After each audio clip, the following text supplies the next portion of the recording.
The planned NATO Defender 2020 military exercise in Germany, Poland, and the Baltic states, the largest NATO war exercise since the end of the Cold War, was held on a reduced scale.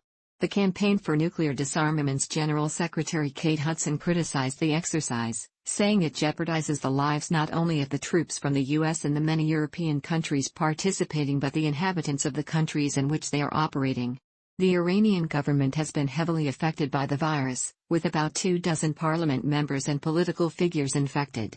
Iran's President Hassan Rouhani wrote a public letter to world leaders asking for help on March 14, 2020, saying they were struggling to fight the outbreak due to a lack of access to international markets from the United States' sanctions against Iran. Saudi Arabia, which launched a military intervention in Yemen in March 2015, declared a ceasefire.Diplomatic relations between Japan and South Korea worsened due to the pandemic. South Korea criticized Japan's ambiguous and passive quarantine efforts after Japan announced anyone coming from South Korea would be placed in quarantine for 2 weeks at government-designated sites. South Korean society was initially polarized on President Moon Jae-in's response to the crisis. Many Koreans signed petitions either calling for Moon's impeachment or praising his response. Some countries have passed emergency legislation in response to the pandemic.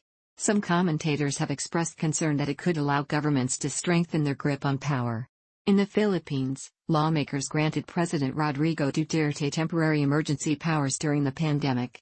In Hungary, the parliament voted to allow the Prime Minister, Viktor Orbán, to rule by decree indefinitely, suspend parliament as well as elections, and punish those deemed to have spread false information about the virus and the government's handling of the crisis.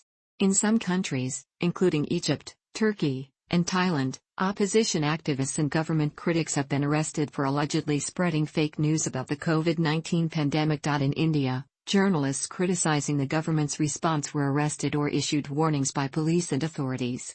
Rates of imprisoned or detained journalists increased worldwide, with some being related to the pandemic.